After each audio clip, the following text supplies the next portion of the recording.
Buenas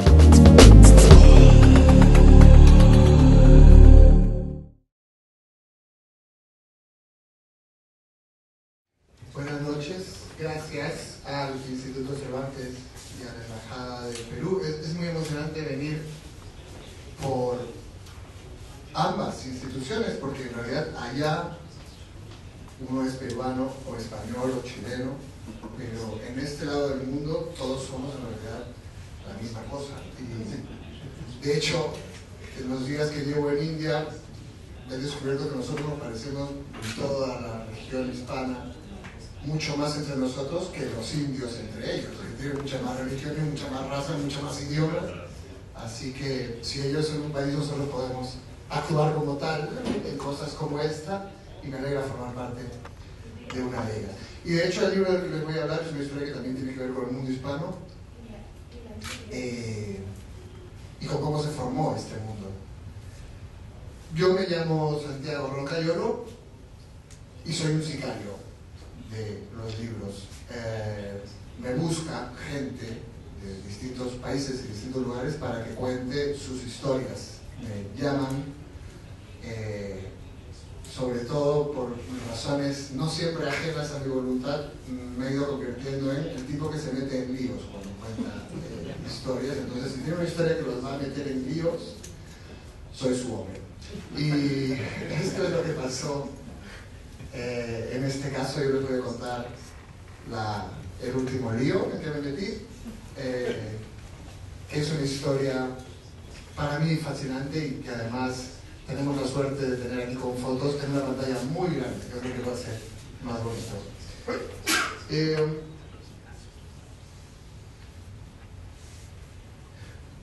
Hace ya van a ser 3 años, un grupo de editores andaluces me contrataron, me llamaron y me dijeron: creo que tenemos el cadáver de Federico García Lorca. Posiblemente los que no sean españoles no entiendan la dimensión de esto, así que hay que hacer una pequeña explicación. El poeta Federico García Lorca, uno de los poetas más importantes de la lengua castellana, fue asesinado en los primeros días de la Guerra Civil y su cuerpo nunca se encontró, y se convirtió en el rostro de toda la gente que había desaparecido en esa guerra. Cuando este hombre murió en el 36, pero aún ahora, 70 años después, 75 años después, en las manifestaciones en las que la gente pide encontrar a sus padres, a sus abuelos asesinados, desaparecidos, que no se sabe dónde están enterrados, llevan las fotografías de Federico García Lorca. Durante muchos años, su biógrafo más importante y muchos de los investigadores señalaron, insistieron, que estaba enterrado muy cerca de donde fue fusilado, en una colina de la ciudad de Granada, en España. Y hace 4 o 5 años un tribunal finalmente autorizó a abrir las que debían ser las fosas en que estaba Federico García Lorca y posiblemente otros ejecutados con él. Pero cuando abrieron esas fosas, no había fosas, no había nada, no había cuerpo ni de él ni de nadie, nunca había habido cuerpos. Poco después de esto fue un gran shock para mucha gente que defendió encontrar el cuerpo ahí, y poco después vienen estos editores y me dicen: creo que nosotros sí tenemos el lugar donde está enterrado. Yo pienso que tienen que estar completamente locos, pero que una locura siempre es un buen comienzo para una historia, así que empiezo a investigar lo que tienen. Y lo que tienen es mucho material en ese momento, pero la mejor parte, una parte muy importante del material se puede explicar con esta foto. En 1954, 18 años después del asesinato de Federico García Lorca, un escritor uruguayo convoca en el pueblo de Salto, en Uruguay, a 10.000 kilómetros de donde había sido asesinado Federico García Lorca, en un río frente a la frontera con Argentina, a una extraña ceremonia, que es la que aparece en esta fotografía. Como pueden ver, centenares de personas llegan a la ceremonia, traídas en autobuses, se contratan autobuses para llevar a las personas a esta ceremonia. En teoría, la ceremonia es la inauguración de un monumento en memoria a Federico García Lorca, el primer monumento del mundo en memoria al poeta Federico García Lorca. Pero es muy raro. Para empezar, el monumento tiene una forma de lápida. Esto que ven aquí está tomado desde detrás. Esto ya es el monumento, estas piedras.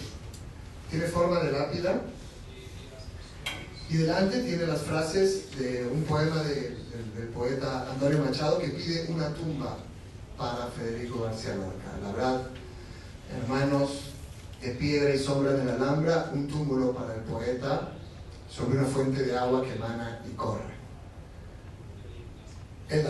Como pide el poema, el monumento es de piedra y abajo, que aquí no se ve, tiene una pequeña fuente de agua que emana y corre. Está hecho a imagen y semejanza de la tumba que pide este poeta, Antonio Machado. Durante la ceremonia se rinden honores de Estado, que pueden ver aquí. La policía está saludando, no está solamente conteniendo a la gente, está con las manos en las viseras, saludando, honrando, que es lo que se hace en los funerales de Estado, cuando muere alguien importante y hay fuerzas del orden ahí. Muy cerca de aquí, unos 100 metros más para acá, había otro monumento similar, hecho por la misma persona, por el mismo escritor, Enrique Amorín, a otro escritor, Horacio Quiroga. Y con el tiempo, Amorín llevó los restos mortales, las cenizas de Horacio Quiroga, a este monumento, que está 100 metros más acá. Hizo eso en el monumento de Quiroga, y en el monumento a Federico García Lorca enterró esta caja.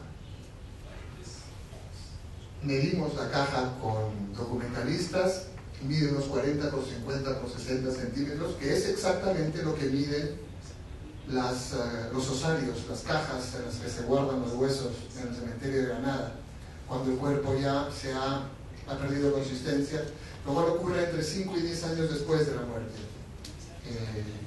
Esta ceremonia ocurre 18 años después de la muerte. La ceremonia es tan fúnebre que está ahí una de las actrices más importantes de la vida de Federico García Lorca, Margarita Xirgu, que cumplía exilio en Uruguay. Representa escenas de bodas de sangre, una obra muy oscura, y ella representa las partes más oscuras, y es tan convincente que la gente se acerca a darle el pésame a esta mujer, pensando que están enterrando a su hijo. Además, el organizador de todo esto, Enrique Amorín, que está por aquí, en su discurso agradece al pueblo de Salto con palabras muy enigmáticas. Primero les agradece, pueblo de Salto, por lo que intuyes y por lo que adivinas que está ocurriendo aquí. Y más adelante repite una y otra vez: aquí, en este pliegue del suelo que me tendrá preso por siempre, está Federico García Lorca. Después de esta información, yo pensé, tenemos el cadáver y nos vamos a hacer ricos todos. Esto es lo que está buscando todo el mundo durante 75 años y es nuestro. El problema es que, por puro rigor de mi profesión de investigador, investigué un poco más alrededor y descubrí que el autor de todo esto, que Enrique Amorín, el que había dejado todos estos indicios de que ahí estaba el cadáver de García Lorca, también había regado de indicios falsos todo el resto de su vida, y de pequeños trucos y de simulaciones y de disfraces. Les voy a contar algunos de ellos. Este es Enrique Amorín. Nació ahí en Salto en 1900 y creció en una época muy interesante,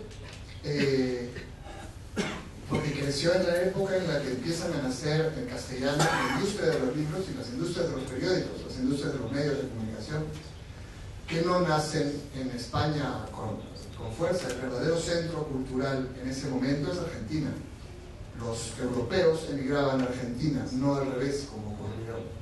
Bueno, como deja de ocurrir, pero que ya está ocurriendo durante unos años. Buenos Aires, durante la primera mitad del siglo XX, es la séptima economía del mundo, y la atracción cultural que ejerce es muy potente. Se puede ver teatro en 5 idiomas diferentes, incluido el Yiddish, en Buenos Aires de los años 30. Más del 10% de la población es inmigrante, y el país compra cultura de Francia, y es sin duda a donde los artistas van a triunfar. Del mismo modo que los artistas latinoamericanos de mi generación y antes íbamos a Europa a buscarnos la vida. Enrique Amorim entiende rápidamente no solamente la industria de los libros, sino la industria de los medios de comunicación, porque lo que está ocurriendo a la vez que empiezan a hacerse libros es que empieza a haber periódicos, radios, aún no hay televisión, pero estos medios tienen cada vez más poder. Y esta es, por ejemplo, una foto promocional que él hace para una novela que se llama La Carreta. Una cosa que entienden ahora es obvio, les parecerá obvio, pero en los años 30 no era tan obvio. Una cosa que entiende Amorim es que mientras más fotos tengas, más espacio vas a tener en el periódico. Mientras más grandes sean tus fotos, más espacio te van a dar en la prensa.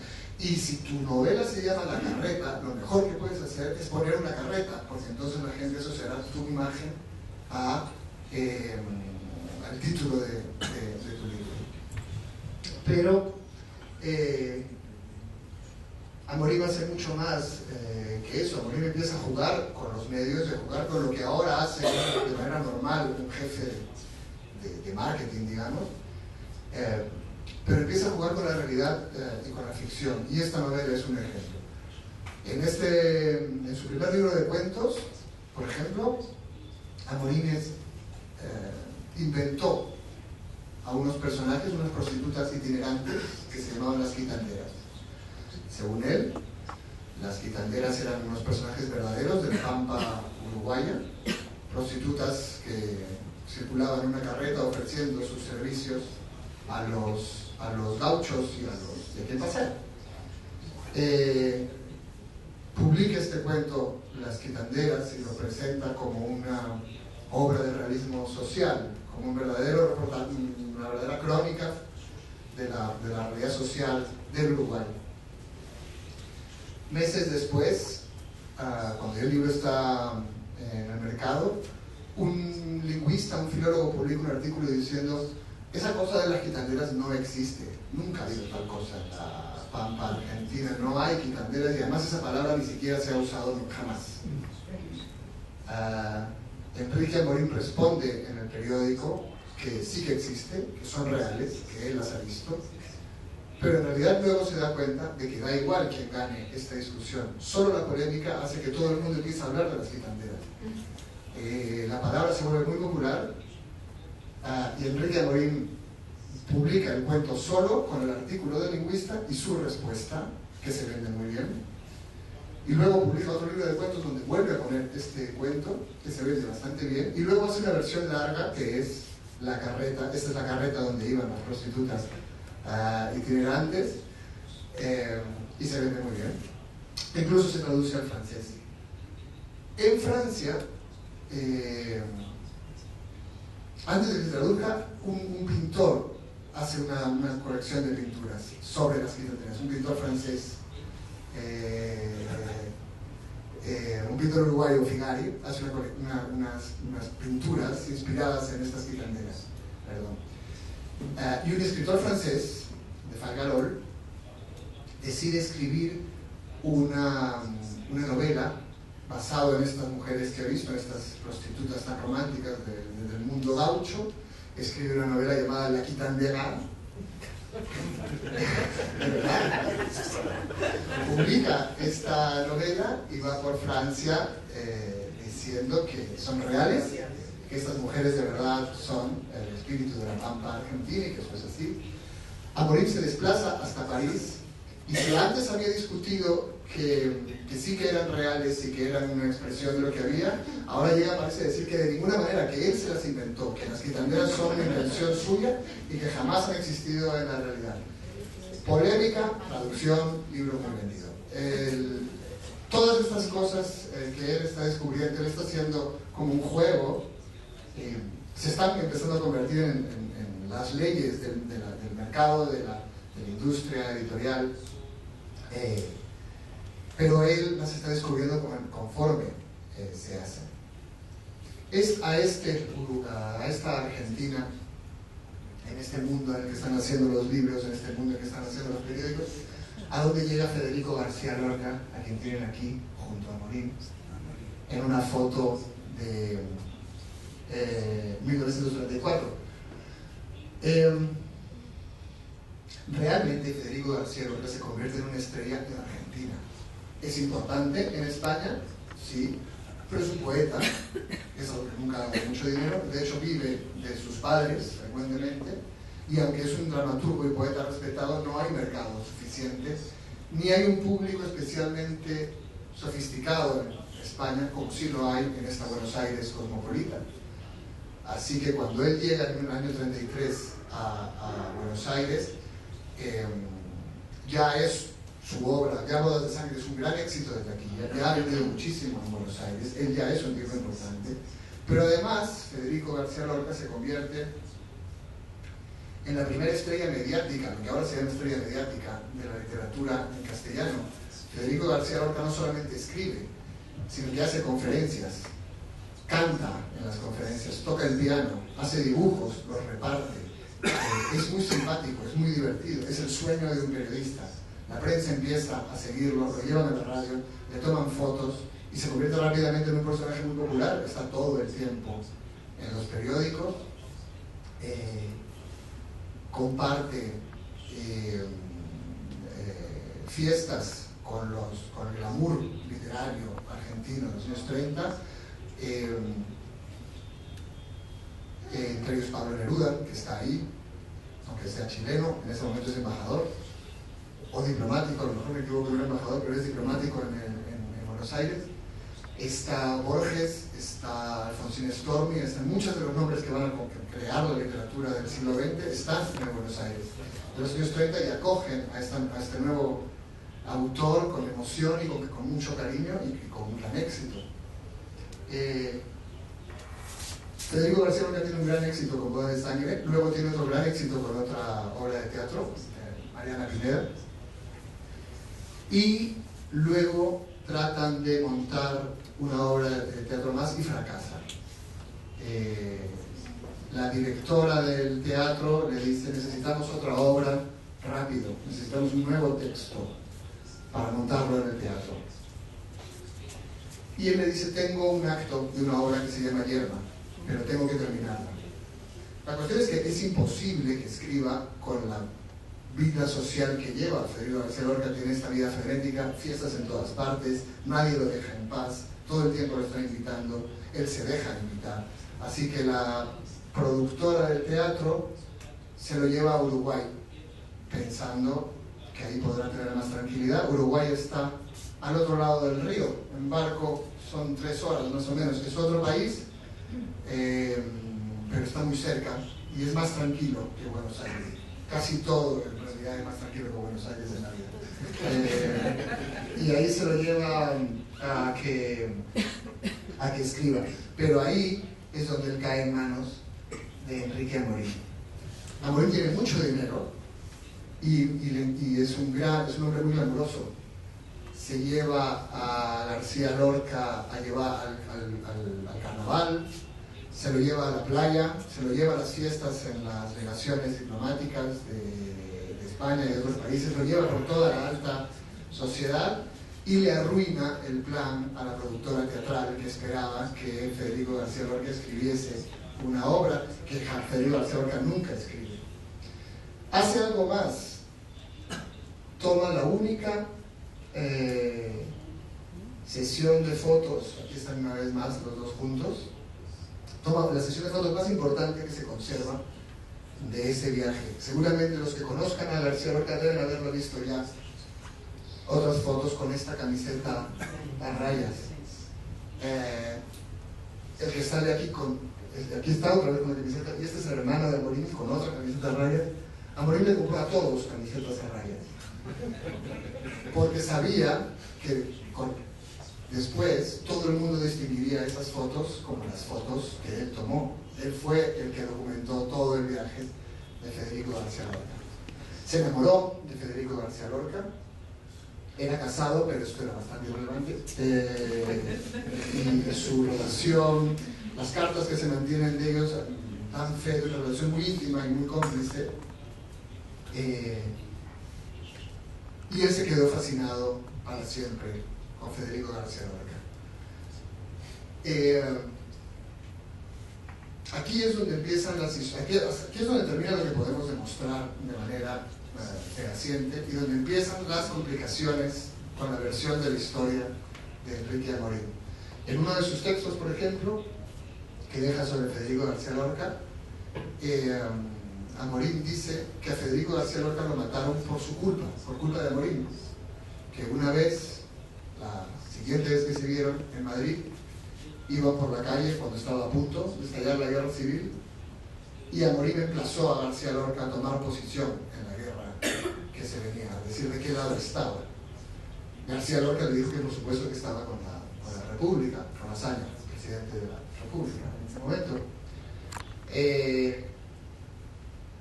El problema, según él, es que alguien, un fascista, lo descubrió, y entonces supo qué es lo que pensaba Federico García Lorca y después lo mató.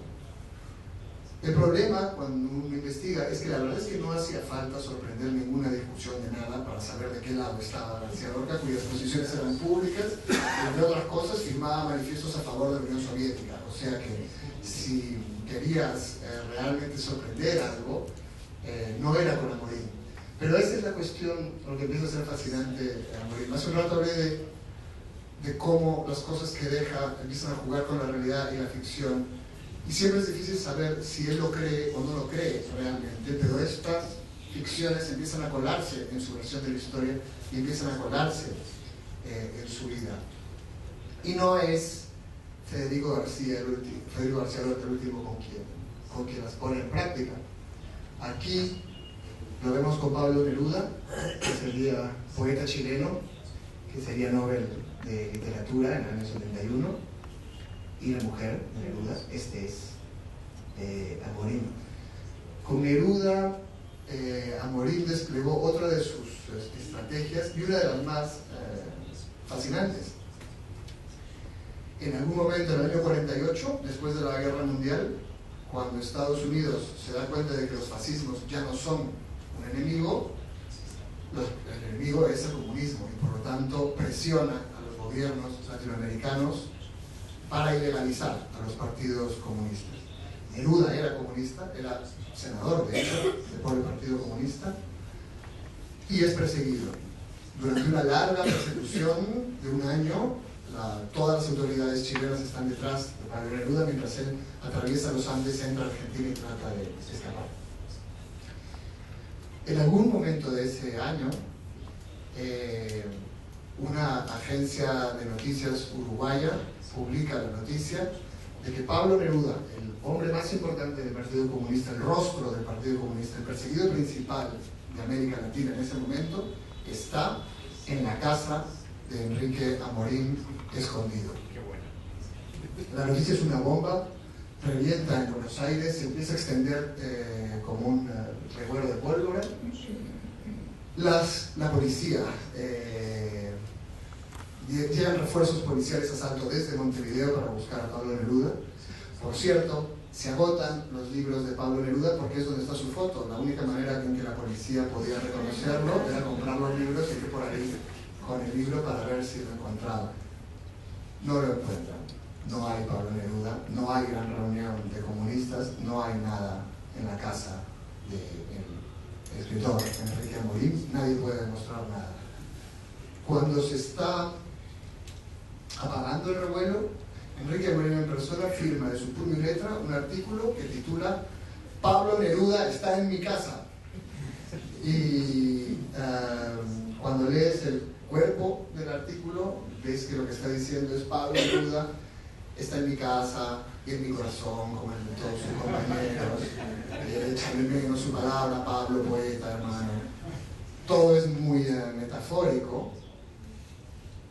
Pero el caso es que la prensa no lo hacía en ese momento y no lo hace ahora. No contrasta mucho de dónde vienen las cosas, así que una vez más el revuelo del pueblo lo vuelve a correr. Esta vez hasta Ecuador. Un periódico ecuatoriano habla de una gran redada de comunistas en casa de Enrique Amorim. Dice que han sido capturados Neruda, Prestes y 18 líderes comunistas más, mientras preparaban la Internacional Comunista Sudamericana que iba a oponerse a las inclinaciones de los Estados Unidos. No hay nada, no hay detenidos, no hay redadas, simplemente no hay nadie en la casa de Enrique Amorim. Pero lo que logra Enrique Amorim es que todo el mundo crea que él es uno de los líderes comunistas más importantes de Sudamérica y el que organiza la Internacional Comunista y el que organiza la Reacción Comunista. Así que el propio Partido Comunista de Moscú lo invita al año siguiente a un encuentro en Polonia.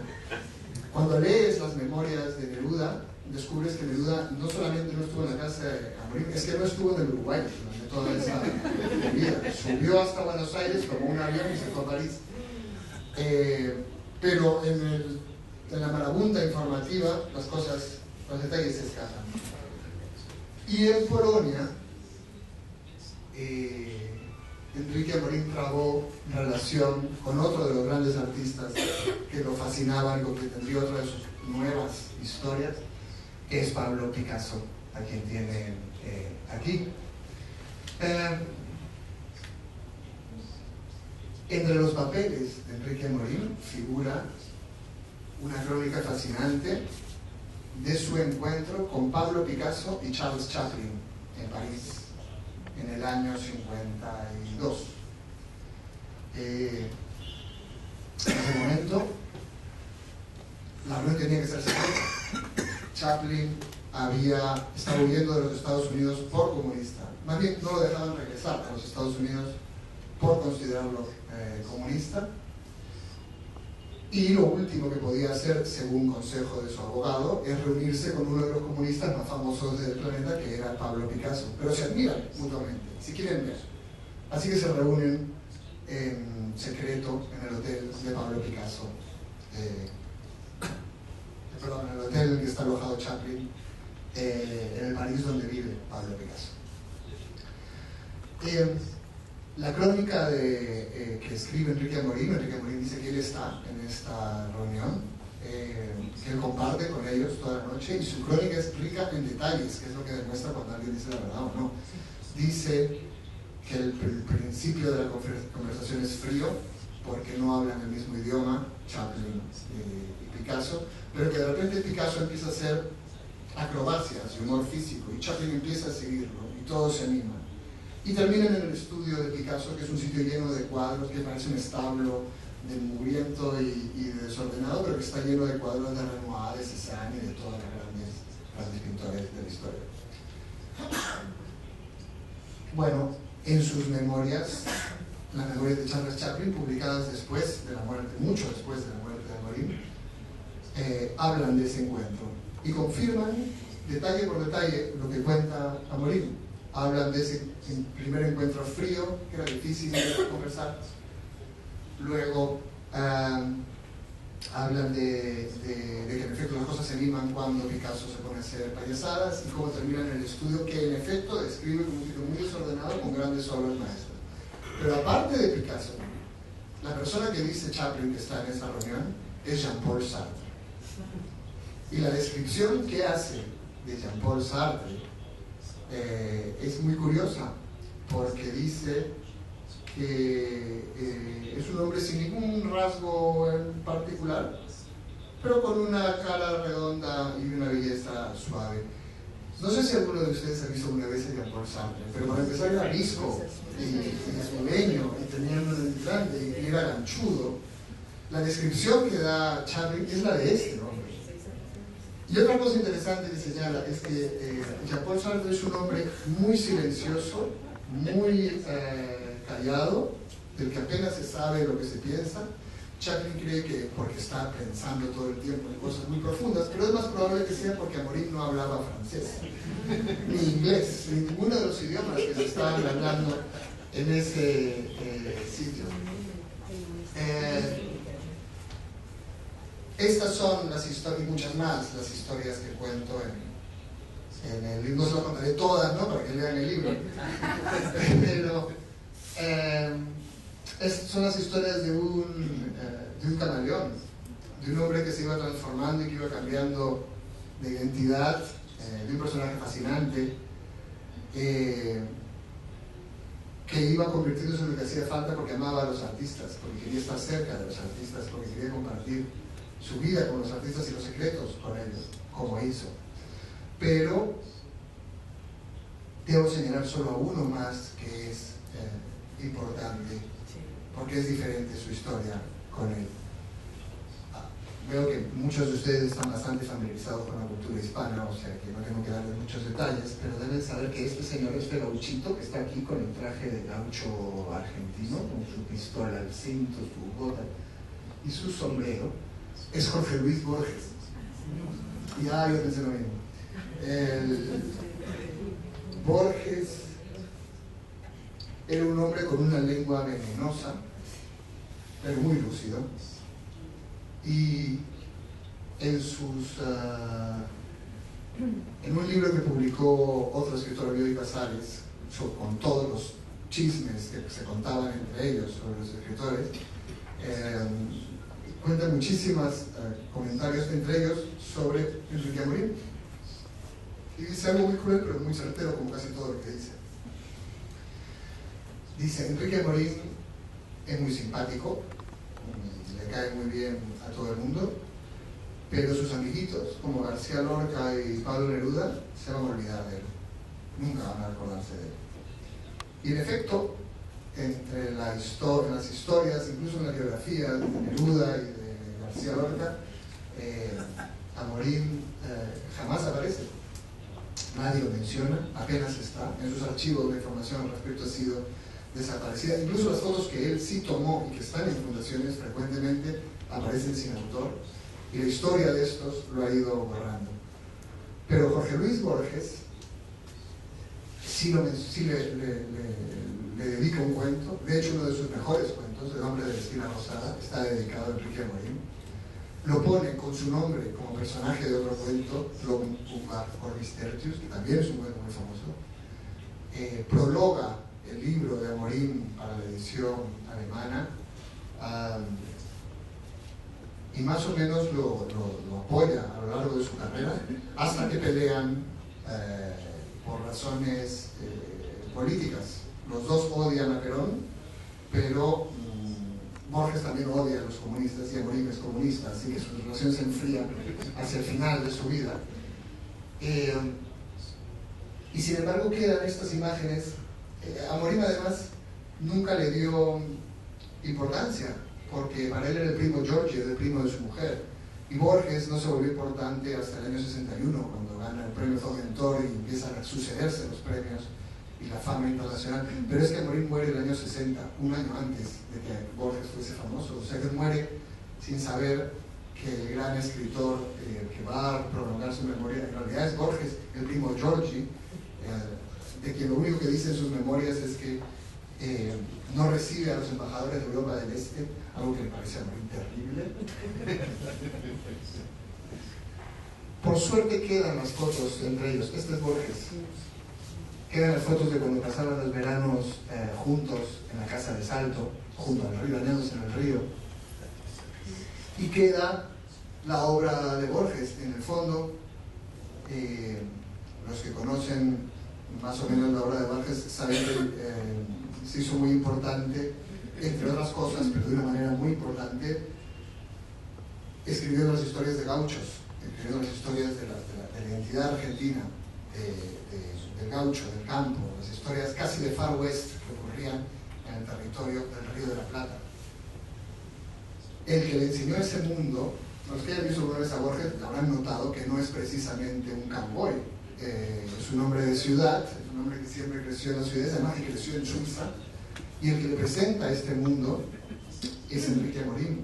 Enrique Amorim se lo llevaba de viaje a La Pampa, incluso a las zonas de contrabandistas en la frontera con el Brasil. Deben haber presentado una estampa de lo más absurda, estos dos hombres perfectamente bien vestidos de ciudad, recitando poesía escandinava, en un Chrysler dorado, que era de Amorim, en medio de las zonas de contrabando entre las vacas y los caballos.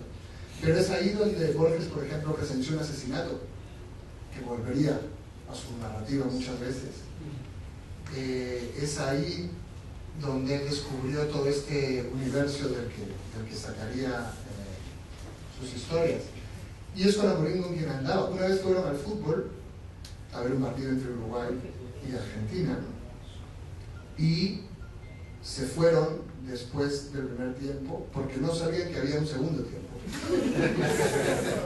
Esta amistad poética en que trató el día de las alturas es una amistad que los unió durante muchos años, y es una amistad que forjó la verdadera herencia de Amorim para la literatura en español, que es en realidad Borges. Sin embargo, yo creo que Enrique Amorim sabía que su gran historia era su vida, parte de la cual les he contado.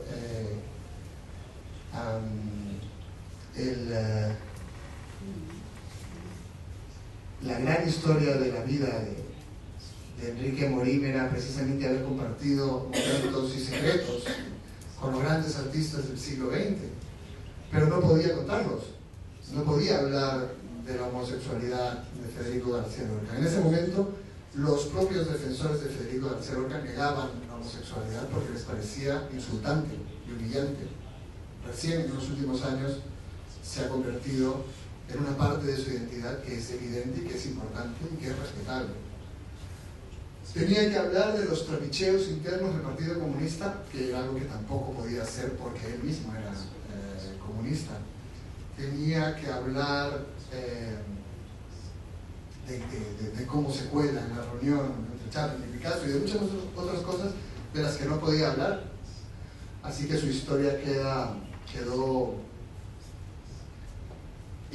sin contar, pero él sabía que esa era una historia que había que contar y que alguien más podría contarla. Así que dejó en la Biblioteca Nacional de Uruguay algo así de cartas de todas estas personas, cartas privadas, muy íntimas, muchas de ellas, de todos esos artistas y de muchísimo más que no he mencionado, claro. Dejó más o menos el doble de notas de prensa de toda su vida. ¿Sabes eso que tienen los políticos? Que alguien las recorta a los periódicos y les pega las noticias en una hoja. Él tenía eso para él. Una agencia que le remía todas las noticias de su vida, y durante 40 años nunca dejó. Están las reseñas de pequeñas revistas de provincias, incluso si hablan mal de él, las conservó. Conservó las entrevistas, conservó los momentos en que él volvía de Europa, que era algo que hacía mucho, y convocaba a la prensa para contarles cómo le iba a Europa, ¿no? Algo que en ese momento, fíjense, en momentos sin televisión y sin internet, los intelectuales con dinero que podían viajar cumplían esa función de volver y contar qué es lo que pasaba. Y todas las notas en las que él habla de eso están conservadas. Dejó las fotos, dejó unas memorias inéditas, y dejó una caja ahí metida con toda esta ceremonia y con todas estas fotos de esta ceremonia. ¿Qué hay en la caja? No tengo la menor idea. Pero él tuvo el tino de entender antes, haya lo que haya dentro de la caja. Amorim entendió 50 años antes que nadie cuánto iba a valer ese cadáver y qué iba a significar ese cadáver.